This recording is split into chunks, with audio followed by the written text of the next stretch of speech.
اعوذ باللہ من الشیطان الرجیم بسم اللہ الرحمن الرحیم ومن اہل الکتاب، اور اہل کتاب یعنی یہود و نصارہ میں سے من ایسے لوگ بھی ہیں کہ ان تأمن ہو، اگر آپ ان کے پاس امانت رکھیں، بقنطار ایک بڑا خزانہ، تو یؤدیہ الیک وہ آپ کو واپس لوٹا دیں۔ لیکن ومنہم ان میں سے من بعض ایسے بھی ہیں کہ ان تأمن ہو، اگر آپ ان کے پاس امانت رکھیں بدینار ایک دینار، ایک درم، ایک روپیہ، لا یؤدیہ الیک وہ آپ کو واپس نہیں لوٹائیں گے، ہاں الا ما دمت علیہ قائما، ہاں جب تک آپ اس پر قائم نہ رہیں، اگر آپ اس پہ کھڑے ہو جائیں تو تب وہ واپس لوٹا دے گا، ورنہ وہ واپس کو آپ کو ایک دینار بھی نہیں لوٹائے گا۔ اللہ کہتے ہیں یہ کس وجہ سے یہ حرکت کرتے ہیں، امانت میں خیانت کرتے ہیں، واپس نہیں لوٹاتے۔ ذالک یہ بانہم اس وجہ سے، قالو کہ وہ کہتے ہیں، لیس علینا فی الامیین سبیل، ہمارے اوپر یہ جو امی ہیں، ان پڑھ ہیں، اجمی لوگ ہیں، ان کا مال ہضم کرنے میں کوئی گناہ نہیں۔ تو اللہ کہتے ہیں وَيَقُولُونَ عَلَى اللَّهِ الْكَذِبَ، یہ اللہ پر جھوٹ بولتے ہیں، اللہ کا نام لے کر جھوٹ کہتے ہیں، وَهُمْ يَعْلَمُونَ حالانکہ وہ اس بات کو جانتے بھی ہیں۔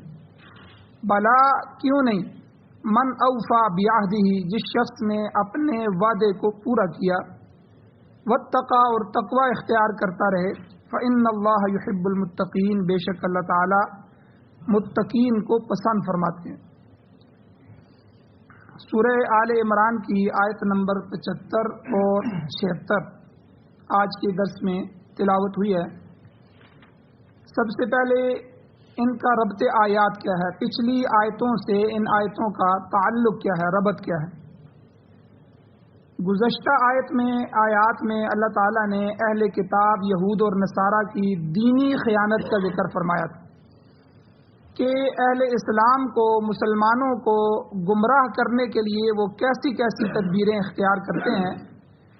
پچھلی آیتوں میں یہ تدبیر ان کی ذکر ہوئی تھی کہ اپنے اندر سے یہودیوں نے کچھ ایک گروپ بنائے، بعض جو ہے لوگوں کے گروپ بنا کے ان کو کہا کہ تم حضور کے پاس جانا اور صبح جا کر مسلمان ہونا دن کے پہلے حصے میں، اور شام کے وقت دوبارہ یہودی ہو جانا۔ تو اب اس سے کیا ہوگا کہ جو نئے لوگ دین میں داخل ہو رہے ہیں وہ یہ کہیں گے کہ اہل کتاب اگر یہ دین، نیا دین سچا ہوتا تو اہل کتاب اس سے نہ پھرتے، تو نیا داخلہ اسلام میں بند ہو جائے گا، اور جو پرانے داخل ہو چکے ہیں وہ متزلزل ہو جائیں گے، شک میں پڑ جائیں گے۔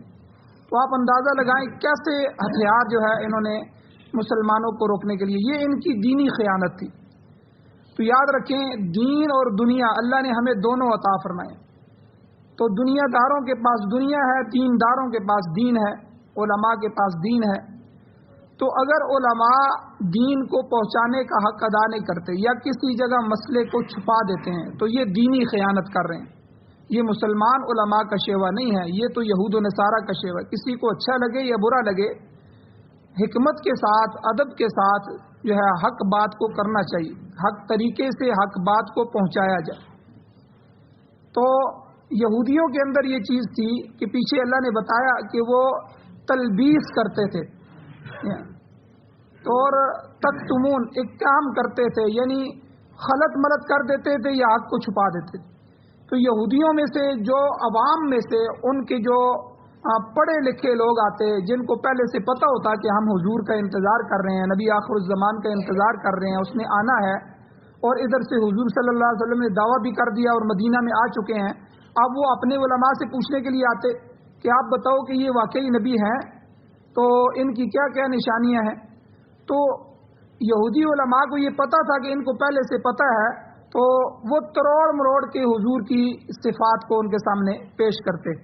التباس تلبسون بالحق، تو یعنی التباس کیا کرتے، حضور کی آنکھیں اگر جو ہے ان کی کتاب میں لکھی ہوئی ہیں کہ سرمنگی ہوں گی، وہ کہتے ہیں حضور کی آنکھیں شیلے رنگ کی ہوں گی۔ اب ظاہر بات ہے یہ جا کے دیکھیں کہ حضور کی آنکھیں تو ایسی نہیں ہیں تو پھر ایمان نہیں لائیں گے، رک جائیں گے۔ یعنی لوگوں کو حضور تک پہنچنے سے روکنے کے لیے انہوں نے اپنی کتاب کو بھی بدل دیا، حضور کی صفات کو بھی بدل دیا. اور اسی طرح جو ان پڑھ لوگ آتے جن کو پہلے سے پتہ ہی نہیں تھا تو ان کو حق چھپا دیتے. وہ کہتے یار ایسی تو کوئی صفات ہماری کتاب میں نہیں لکھی ہوئی، وہ تو ٹوٹل مکر ہی جاتے. تو اللہ کہتے ہیں یہ لوگ دینی خیانت کر رہے ہیں اہل کتاب. تو اور تیسری بات یہ کہ یہ باطل غرور میں، نہ حق غرور میں ہے، اور باقی لوگوں میں پر اپنے آپ کو برتر سمجھتے ہیں. پوری دنیا میں یہودی ایک ایسا مغرور انسان ہے. یہودی وہ یہ کہتے ہیں کہ دنیا میں ہم انبیاء کی اولادیں ہیں اور جنت صرف ہمارے لیے بنی ہے، باقی ساری انسانیت جو ہے یہ جانور ہیں اور انسان کی صورت میں ہماری خدمت کے لیے بنائے گئے. ان پہ ہم جس طرح کے مرضی تجربات کریں، ان سے جنگیں کریں، ان کو ماریں، ان کو بھوک اور افلاس میں مبتلا کریں، جو مرضی کریں، ہمارے لیے سب جائز. تو بہرحال اور تیسری چوتھی بات یہ کہ اللہ کے نبی سے بغض، حسد اور جو ہے ضد کے اندر مبتلا تھے. حالانکہ اللہ کہتے ہیں ان کو پتہ تھا کہ اللہ کے نبی ہیں، نشانیوں سے پہچان چکے ہیں، لیکن ان سب کے باوجود حضور پر ایمان نہیں لائے. یہ تو ہو گئی دینی خیانت کہ دین کا پتہ ہو اور پھر بھی بندہ بات کو نہ مانے، ٹھیک ہے، اس کو تسلیم نہ کرے. تو آج کی آیات میں مالی خیانت کا ذکر ہے. جس طرح دین کی خیانت کرتے ہیں اسی طرح مال میں بھی خیانت کرتے ہیں کہ دنیا کے مال و دولت کے سلسلے میں یہ کس قدر خائن ہے. ان آیتوں میں اللہ نے بیان فرمایا.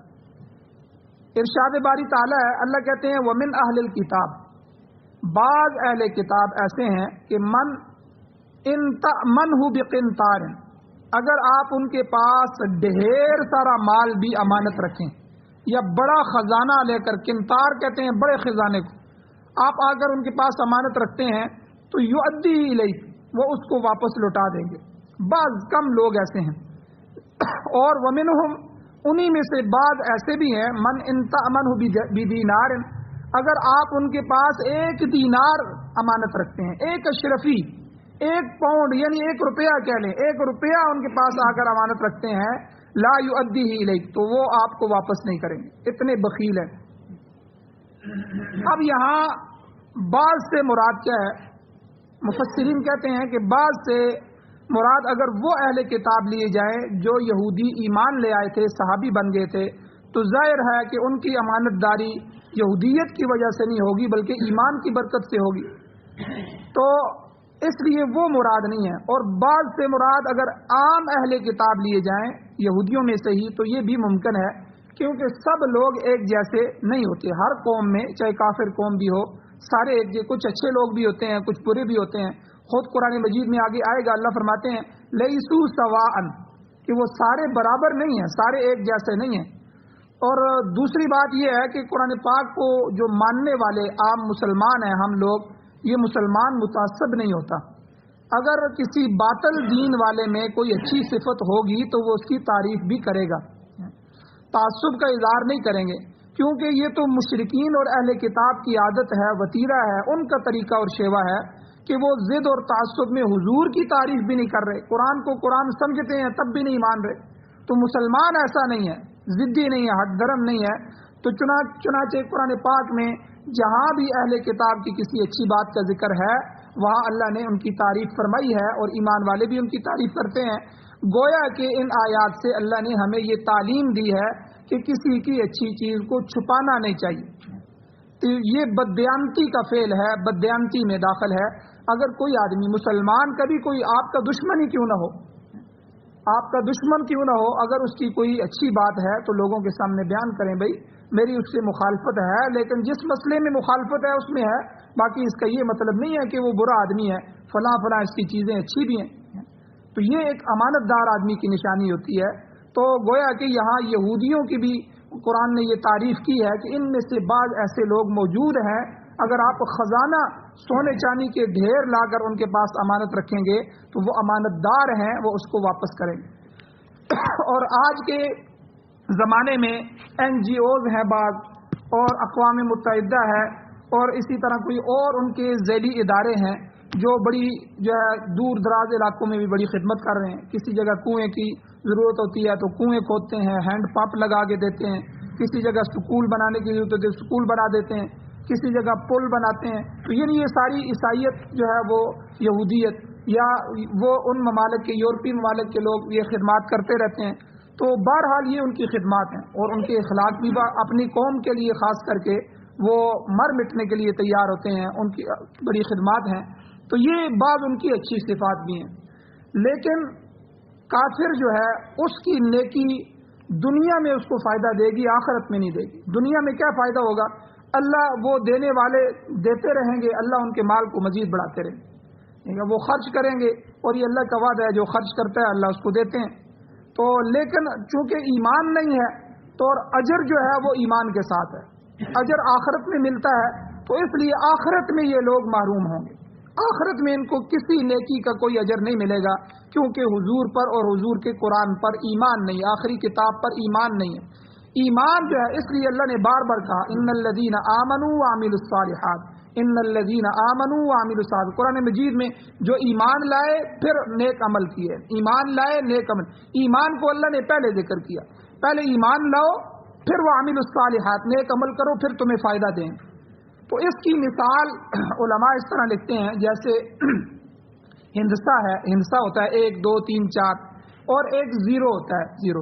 اعمال کا اجر جو ہے یہ زیرو ہے اور ایمان یہ اکائی ہے، ہندسہ ہے. اگر آپ 1 لگاتے ہیں، ایمان آپ لے آئے تو آپ نے ہندسہ لگا لیا، پھر جتنے عمل کریں گے وہ زیرو لگتے جائیں گے. اب 1 کے ساتھ 0 لگائے تو 10 بن گیا، اس کی ویلیو بڑھ گئی، 1 کی ویلیو بڑھ گئی، 1 سے 10 ہو گیا. ایک اور 0 لگائیں گے تو وہ 100 ہو جائے گا، ایک اور 0 لگائیں گے وہ 1000 ہو جائے گا. اسی طرح 1 کے ساتھ 0 بڑھاتے رہیں گے، وہ 1 لاکھ 10 لاکھ کروڑ 10 کروڑ یعنی بڑھتی رہے گی رقم. تو اسی طرح ایمان کے ساتھ اعمال جب لگیں گے تو پھر ایمان کی قیمت بڑھتی رہے گی.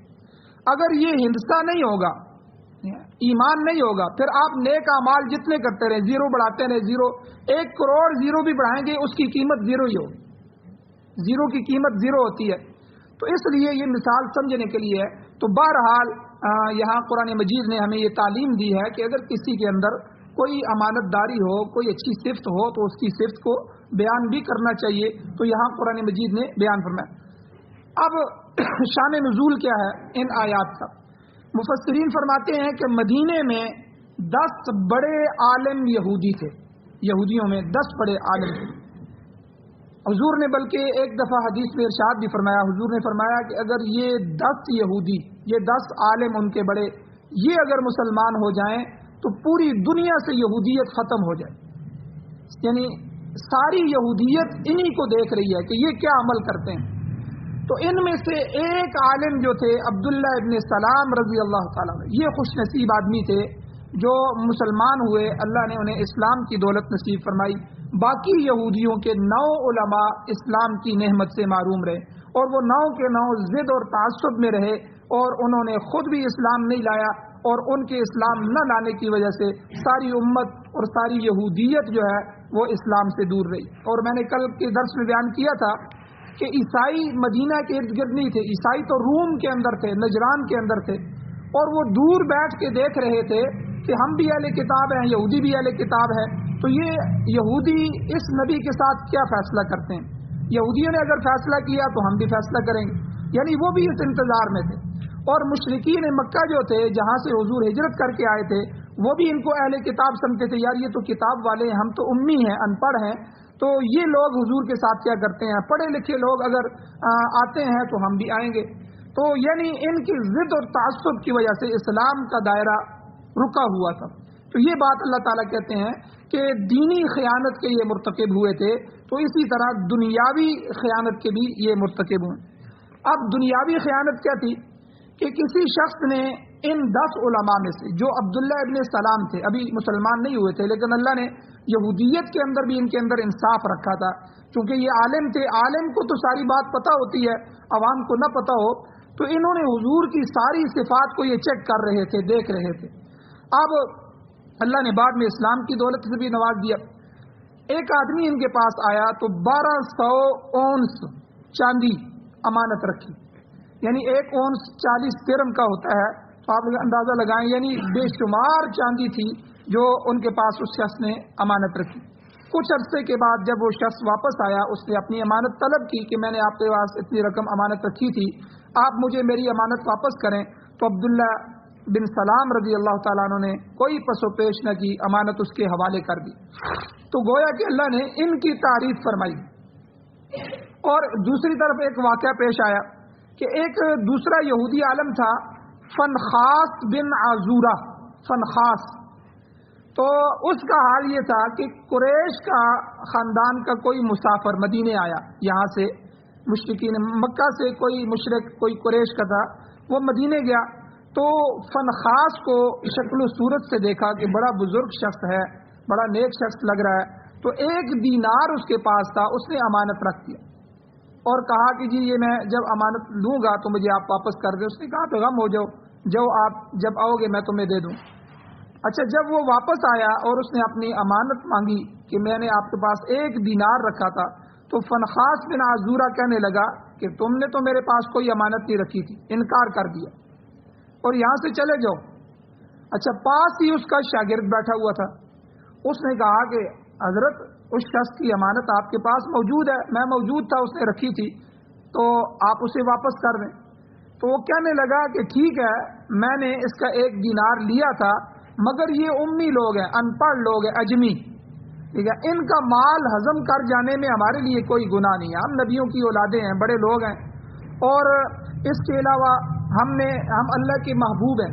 قرآن مجید میں ان کا دعویٰ ہے، تو کہتے ہیں نحن ابناء اللہ و احباؤہ، ہم اللہ کے بیٹے ہیں اور اللہ کے جو ہے محبوب ہیں. یہ لوگ سب ہمارے مرید ہیں، ان کا مال ہمارے لیے حلال ہے.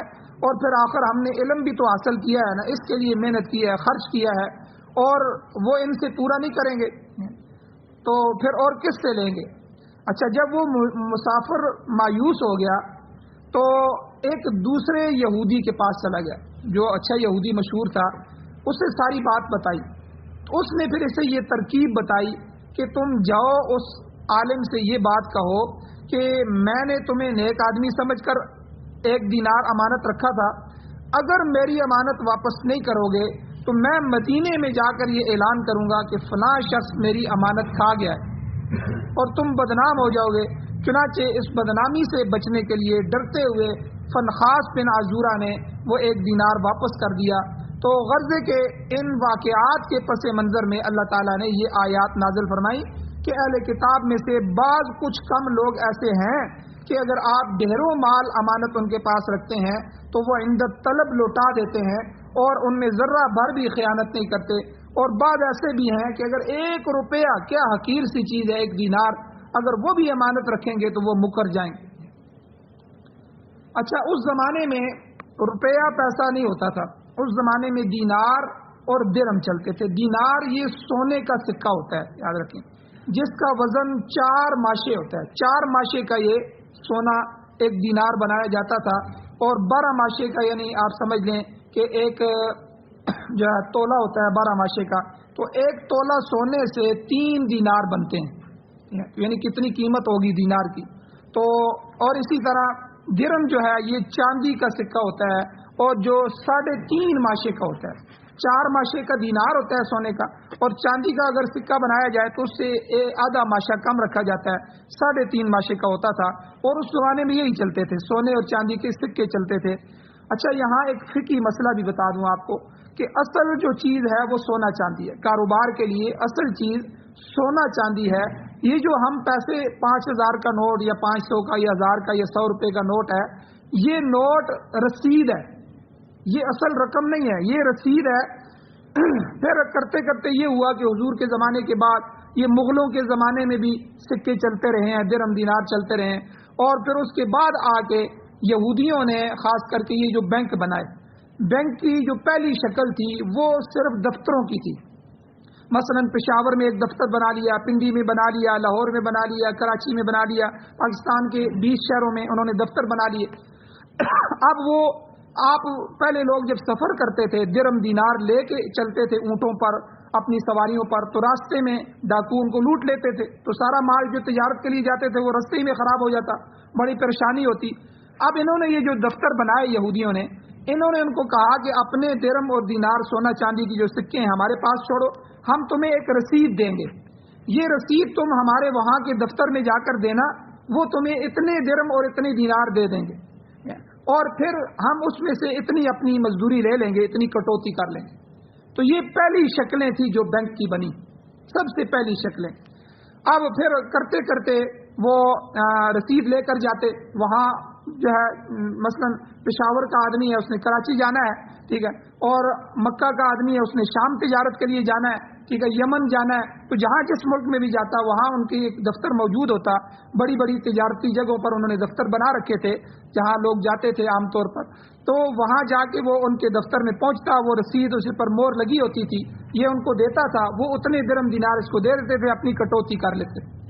تو کرتے کرتے جب یہ رسیدیں عام ہو گئیں تو آہستہ آہستہ یہ رسیدیں چلنا شروع ہو گئیں، درم اور دینار یہودیوں کے اور ان جو ہے دفتروں کے اندر ہی رہا، یہ رسید لے کر جاتے، لوگوں کو ان رسیدوں پر اعتماد ہوتا کہ بھئی مور لگی ہے، پھر وہ بازار میں کسی تاجر کو بھی دیتے، وہ رسید دیکھتا، ہاں جی اتنے درم کی اتنے دینار کی رسید ہے، وہ اسی رسید پر اس کو مال دے دیتا، بعد میں جا کے خود وہ اس سے وصول کر لیتا۔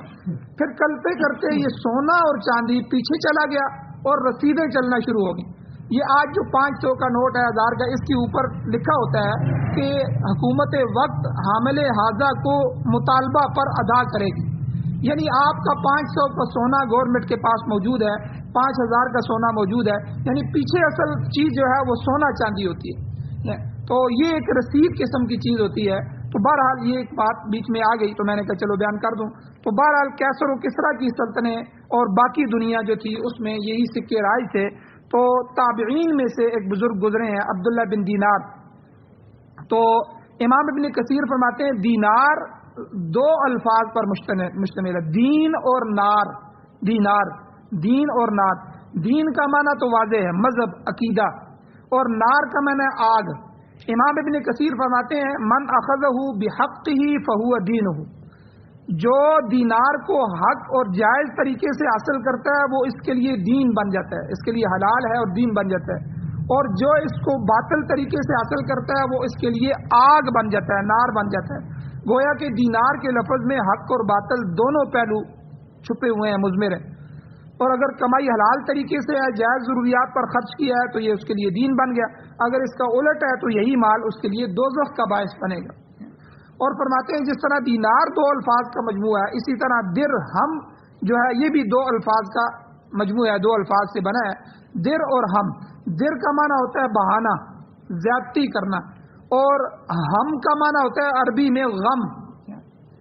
تو اس طرح درہم کا معنی ہوتا ہے کہ غم کا باعث یا غم کو زیادہ کرنے والا، یعنی مال و دولت بظاہر بڑی پرکشش چیز ہے مگر حقیقت میں یہ غم کا باعث بنتی ہے، اس کی وجہ سے اکثر مصائب آتے ہیں، مشکلات میں اضافہ ہوتا ہے، اکثر چوریاں ڈاکے اسی وجہ سے ہوتے ہیں، اکثر قتل بھی جو ہے مال کی وجہ سے ہوتے ہیں۔ تو یعنی یہ درہم کا مطلب یہ ہے کہ ایک غم اور غم کے اندر اضافہ کرنے والی چیز۔ حضرت شیخ سعدی فرماتے ہیں کہ درہم یعنی مال و دولت ایسی چیز ہے کہ اگر میسر نہ ہو تو بھی انسان غم میں مبتلا ہوتا ہے، اگر مل جائے تب بھی ہر وقت غم و فکر میں لگا رہتا ہے کہ فلاں کام کرنا ہے، فلاں جو ہے وہ کام رہ گیا ہے۔ تو بہرحال میں عرض کر رہا تھا کہ یہودیوں نے ایک باطل فلسفہ قائم کر رکھا تھا کہ انہوں نے علم حاصل کرنے میں بڑی محنت کی ہے، مال صرف کیا ہے، تو اس کا جو عوض ہے وہ ہم ان ان پڑھ لوگوں کا مال لے کر جو ہے وصول کریں گے، وہ حلال ہے۔ جب یہ فلسفہ حضور علیہ السلام کی خدمت میں پیش کیا گیا کہ یہودی علماء یہ کہتے ہیں کہ انہوں نے یہ عقیدہ بنا رکھا ہے، تو آپ صلی اللہ علیہ وسلم نے فرمایا کذب اعداء اللہ، اللہ کے دشمن جھوٹ بولتے ہیں۔ ایسا کوئی حکم ان کو تورات انجیل میں نہیں دیا گیا ان کی کتابوں میں کہ تم عالم بنو گے اور لوگوں کے مال وصول کرو، یہ اللہ پر جھوٹ بولتے ہیں۔ اللہ تعالیٰ نے انہیں کوئی ایسا حق نہیں دیا۔ اللہ جل شانہ نے جاہلیت کی تمام باتیں اور رسومات حضور نے فرمایا میرے پاؤں کے نیچے رونٹ دی ہیں، ان کا پورا کرنا ضروری نہیں ہے، الا الامانہ، سوائے امانت کے، کیونکہ انہا تؤد الی البر والفاجر، امانت چاہے نیک آدمی کی ہو یا برے شخص کی ہو اس کا ادا کرنا ضروری ہے، اس میں دوستی اور دشمنی کو کوئی دخل نہیں ہے۔ کوئی شخص کسی مذہب سے بھی تعلق رکھتا ہو، جاہل ہو یا عالم ہو، امانت بہرحال واجب الادا ہوتی ہے۔ دھوکہ دہی، چوری، خیانت وغیرہ کا مال قطعاً حرام ہے۔ ہاں اگر کوئی اپنی خوشی سے کسی کو کچھ دے دے تو لینے والے کے لیے جائز ہے، وگرنہ امانت کی ادائیگی ہر حال کے لیے جو ہے وہ لازم ہے۔ آپ امانت کی ادائیگی کے بارے میں یہاں سے اندازہ لگائیں کہ حضور جس قوم کی امانتیں حضور کے پاس پڑی تھی وہ قوم حضور کے خون کی پیاسی تھی، مشرکین مکہ، اور جس رات حضور ہجرت کر رہے تھے سب سے زیادہ غم اور سب سے زیادہ فکر حضور کو اسی قوم کی امانتوں کی تھی. اسی لیے تو اپنے بستر پر حضرت علی رضی اللہ تعالیٰ عنہ کو سلا کے گئے کہ صبح کو یہ امانتیں فلاں فلاں فلاں فلاں کافر کو واپس کر کے آپ نے واپس مدینہ پہنچ جانا ہے. اب دیکھیں وہ بستر حضور کا، وہ یعنی باہر سارے خاندان کھڑے ہیں، مشرکین مکہ تلواریں اٹھائی ہوئی ہیں، ننگی تلواریں ہیں حضور کو قتل کرنے کے لیے، نعوذ باللہ. اور علی رضی اللہ تعالیٰ عنہ کی جان کو حضور نے ان امانتوں کو واپس کرنے کے لیے وہاں ڈال دیا. تو یعنی امانت چاہے دشمن کی ہو کسی کی بھی ہو، ہر حال میں اس کو واپس کرنا ہے. اور ہمارے ہندوستان کے تقسیم کے وقت جب ہندوستان تقسیم ہوا تھا اس موقع پر لوگوں نے ایک دوسرے کا مال کھایا، خوب لوٹ مار کی. یاد رکھیں یہ قطعاً حرام ہے. اس کا حساب قیامت کے دن، چاہے ہندو ہو، مسلمانوں نے ہندوؤں کو لوٹا، چاہے ہندوؤں نے مسلمانوں کو لوٹا، تو ہندو تو ویسے بھی کافر ہیں. اگر کسی مسلمان نے ہندو کا مال کھایا ہے تو وہ بھی معاف نہیں ہوگا. کسی نے حضرت عبداللہ بن عباس رضی اللہ تعالیٰ عنہ سے کہا کہ ہم جہاد کے لیے جاتے ہیں تو ذمیوں کے علاقے سے گزرتے ہیں، یعنی وہ کافر جو ہمارے ذمے میں رہ رہے ہیں، تو کوئی بھیڑ بکری یا مرغی وغیرہ ہم کو مل جائے تو ہم کھا لیتے ہیں. تو آخر ہم غازی ہیں، جہاد سے واپس آ رہے ہوتے ہیں، تو ذمیوں کا مال کھانے میں ہمارے لیے کوئی حرج نہیں سمجھتے. حضرت عبداللہ ابن عباس غصے میں آ گئے، ناراض ہو گئے اور فرمایا یہی تو وہی بات ہے جو یہودیوں نے کی تھی. یہودیوں نے کہا تھا لیس علینا فی الامیین سبیل، یعنی امیوں کا مال کھانا ہمارے لیے اس میں کوئی گناہ نہیں ہے، کوئی حرج نہیں ہے. فرمایا جب ذمی لوگ مسلمانوں کو جزیہ ادا کر رہے ہیں، وہ سالانہ ٹیکس ادا کر رہے ہیں، تو پھر ان کے مال اور جان کی حفاظت ہم پر لازم آتی ہے. ان کے مال کو ان کی رضامندی کے بغیر کھانا حرام ہے. یاد رکھیں یہ جو کافر ہمارے ملک پاکستان میں رہ رہے ہیں، چاہے وہ عیسائی ہیں یا ہندو ہیں، یہ ذمی ہیں، یہ ہمارے ملک میں رہتے ہیں، ہمیں ٹیکس دیتے ہیں، تو ہمارے آئین کے ماتحت رہتے ہیں، ہماری بات مان کے چلتے ہیں. ان کے جان مال عزت آبرو کی حفاظت بھی ہماری گورنمنٹ کی ذمہ داری ہے. تو حضرت عمر رضی اللہ تعالیٰ عنہ کے زمانے میں جو یہودی رہ رہے تھے اور سالانہ جزیہ دیتے تھے، حضرت عمر ان کی دیکھ بھال بھی کرتے تھے، ان کی ہر چیز کی حفاظت بھی گورنمنٹ کے خلافت کے ذمے ہوتی ہے. تو اس لیے بعض لوگ جہالت میں کہتے ہیں ان کو مارو دھاڑو، یہ وہ. یاد رکھنا یہ قتل شمار ہوگا، اور اگر اسلامی حکومت ہوئی تو اس کے بدلے میں قصاص لیا جائے گا.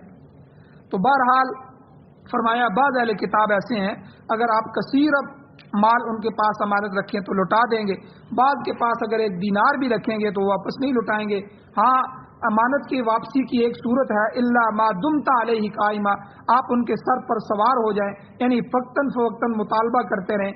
امام ابو حنیفہ رحمہ اللہ نے اسی سے ایک مسئلہ اخذ کیا ہے کہ قرض خواہ جو اپنے قرض کا پیچھا کر سکتا ہے، جس نے کسی کو قرض دیا ہے وہ اس کو پیچھا کر سکتا ہے حتیٰ کہ اس کو مل جائے، یعنی اس کو عدالت میں بھی لے جا سکتا ہے، اس کو جو ہے کسی طرح بھی اس کا مال لے سکتا ہے. مگر اکثر اہل کتاب ایک دینار بھی واپس کرنے کو تیار نہیں ہوتے. آگے اللہ نے ذکر فرمایا یہ کیوں کرتے ہیں، ذالک بانہم قالوا لیس علینا فی الامیین سبیل، کیونکہ انہوں نے ایک فلسفہ گھڑ لیا ہے، اپنی طرف سے ایک ضابطہ گھڑ لیا ہے کہ ان پڑھ لوگوں کا مال کھانے میں ان پر کوئی گناہ نہیں ہے. اللہ تعالیٰ نے فرمایا وَيَقُولُونَ عَلَى اللَّهِ الْكَذِبَ وَهُمْ يَعْلَمُونَ، یہ لوگ اللہ پر جھوٹ بول رہے ہیں. ان کے اس باطل عقیدے کی نسبت ان کے دین اور ان کی کتاب کی طرف ہوگی، اور کتاب کی نسبت اللہ کی طرف ہوتی ہے، جس کا مطلب یہ ہوگا کہ اللہ نے ان کے لیے امیوں کا مال کتاب میں حلال اور مباح کیا ہے. ایسا ہرگز نہیں ہے، یہ لوگ دیدہ دانستہ اللہ پر جھوٹ باندھتے ہیں. حضور علیہ الصلوۃ والسلام نے بھی فرمایا لا تخن من خانک، جو شخص تیرے ساتھ خیانت کرتا ہے تو اس کے ساتھ خیانت نہ کر، یعنی اپنے جرم کا وہ خود ذمہ دار ہے مگر تم اس کے ساتھ گناہ کا ارتکاب نہ کرو. ایک آدمی آپ کے ساتھ گناہ کرتا ہے، اس کا یہ مطلب نہیں ہے آپ بھی اس کے ساتھ گناہ کریں. اس نے میرے ساتھ کیا ہے، اس نے مجھے گالی دی ہے تو میں بھی گالی دوں گا، نہیں بھائی، گالی گناہ ہے. اس نے اگر گناہ کا کام کیا ہے وہ اللہ کے ہاں اس کا مجرم ہوگا، تم اس کے ساتھ گناہ کا کام نہ کرو. تو اسی طرح آخری بات اللہ نے فرمائی عہد کی پابندی. اللہ کہتے ہیں بلا من اوفا بعہدہ، جو شخص اپنے وعدے کو پورا کرے گا، اگر کسی نے امانت رکھی ہے اس کو ادا کرے گا، واتقی، اور تقوی اختیار کرے گا، ڈرتا رہے گا، کفر، شرک، نفاق اور معصیت اور برائیوں سے بچتا رہے گا، امانت میں خیانت نہیں کرے گا بلکہ پرہیزگاری اختیار کرے گا، فإن اللہ یحب المتقین، یاد رکھو اللہ تعالیٰ متقیوں کو، ڈرنے والوں کو پسند کرتا ہے۔ دوسری جگہ اللہ نے فرمایا واللہ لا یحب الخائنین، اللہ تعالیٰ خیانت کرنے والوں کو ہرگز پسند نہیں کرتا، وہ ایسے لوگوں سے نفرت کرتا ہے۔ کفار، مشرکین ہوں، منافقین، متکبرین، خائنین جو لوگ ہیں اللہ کی نظر میں بہت بڑے مجرم ہیں۔ غرض ان آیات میں اللہ تعالیٰ نے اہل کتاب کی گندی ذہنیت کا ذکر فرمایا کہ انہوں نے ایک باطل فلسفہ خود ہی بنا لیا، گھڑ لیا، وضع کر لیا، جس کی کوئی اصلیت نہیں ہے۔ مالی حقوق تو توبہ سے بھی معاف نہیں ہوتے جب تک کہ صاحب حق خود معاف نہ کرے۔ حقوق العباد بڑی اہم چیز ہے، اس لیے یاد رکھیں حقوق العباد کے اندر خاص کر کے معافی بھی ضروری ہے، تلافی بھی ضروری ہے۔ معافی تلافی کہ جس بندے کا آپ نے مال لیا ہے اس سے جا کر جو ہے معافی بھی مانگی جائے کہ اتنا عرصہ جو میں نے تمہیں تنگ کیا ہے، جو میں نے ڈیٹ سے اوپر جو ہے اس کا میں آپ سے معافی مانگتا ہوں، تلافی بھی کرے، اتنا مال بھی واپس کرے، تب جا کے اللہ کے ہاں معافی ہوگی۔ اللہ جل شانہ سے دعا ہے اللہ ہمیں عمل کی توفیق عطا فرمائے۔ آمین۔ الحمدللہ رب العالمین والعاقبۃ للمتقین والصلاۃ والسلام علی رسولہ النبی الامی الکریم۔ اللهم ربنا آتنا فی الدنیا حسنۃ وفی الآخرۃ حسنۃ وقنا عذاب النار رب اغفر وارحم وانت خیر الراحمین۔ یا اللہ ہماری کمیوں کو تائیوں کو معاف فرمائے، یا اللہ درگزر فرمائیے، صغیرہ کبیرہ گناہوں کو معاف فرمائے، یا اللہ قرآن و سنت کی بہاریں نصیب فرمائیے، قرآن و سنت پر عمل نصیب فرمائیے، جو حضرات ایمان کی حالت سے اس دنیا سے جا چکے ہیں ان سب کی بخشش فرمائیے، ہماری جائز حاجتوں کو غیب کے خزانوں سے پورا فرمائیے، یا اللہ سعادت والی زندگی، شہادت والی موت نصیب فرمائیے، یا اللہ ہماری اولادوں اور ہماری نسلوں میں برکتیں کو جاری فرمائیے، برکتیں عطا فرمائیے، بے برکتی اور نحوست سے ہمیں، ہماری اولادوں کو، ہمارے اموال کو، ہماری تجارتوں کو محفوظ فرمائیے، خاتمہ ایمان پر فرمائیے۔ صلی اللہ تعالی علی خیر خلقہ محمد و آلہ و اصحابہ اجمعین برحمتک یا ارحم الراحمین۔